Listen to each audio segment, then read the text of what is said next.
manca l'umiltà in primis per affrontare, diciamo, questo campionato di Serie B che è molto difficile, lo sappiamo benissimo, non è una passeggiata, non è la Serie A che conosciamo tutti quanti.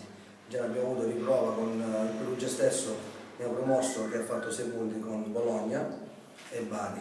Bari consideriamo che è una squadra che sta lottando, è messa anzi fra le prime a salire in Serie A, e il Bologna che è sceso dalla Serie A.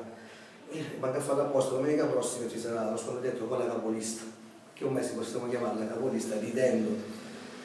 Però a Catania, oltre a mancare la giusta umiltà, la giusta tempra, il carattere di scendere in campo, manca anche quella mediana di centrocampo che purtroppo fa soffrire molto la difesa, e noi tutti quanti attacchiamo i difensori perché abbiamo preso 6 gol in 2 partite e tutti dicono la difesa è scarsa. Purtroppo, mancando una mediana a centrocampo con solo Rinaudo, non credo che si possa, manca, ecco, scusate, il collante fra attacco e difesa.